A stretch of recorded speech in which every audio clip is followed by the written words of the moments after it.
greatest singer. But you know, during that time, and even up to now, Jano Gibbs is one of the best singers in this country. I will 100% I will say that. agree. Di ba? Di ba, ang swerte ko, nagkaroon kami ng Ikaw Lamang, Right. Kung Kailangan Mo Ako, and para po malaman ninyo gaano ka-stricto si Jano as a producer, yung Ikaw Lamang, note for note, turo niya. At pag hindi ko nagawa yun, Sample take nga, again. halimbawa yung may konting ano lang. Nabanggit eh. No? Oo, nabanggit eh.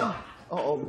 Hindi kasi ano siya, very strict. Gusto niya may sarili siyang sound na naririnig. So, Ganun siya kaano, ganon, no? naman pag mali ako, inuulit ko kasi naaalala ko yung turo niya sa akin. No, wrong again. No, wrong again. Oo. Very strict. But once you get what he wants at nag-perform na kayo live, Ayun na. yun na yun. One day, I want Jano to produce my Leron Leron Sinta.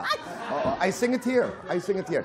Hindi, but let's go back Parang to... gusto ko tuloy marinig yung Ayun. lero. Leron. How would you do it? Leron Leron Sinta. Ang galing mo, ah. Ang galing, ah. Da da da da da da.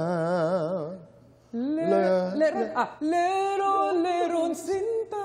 Ah, hindi ko, oo. Leron Leron Sinta.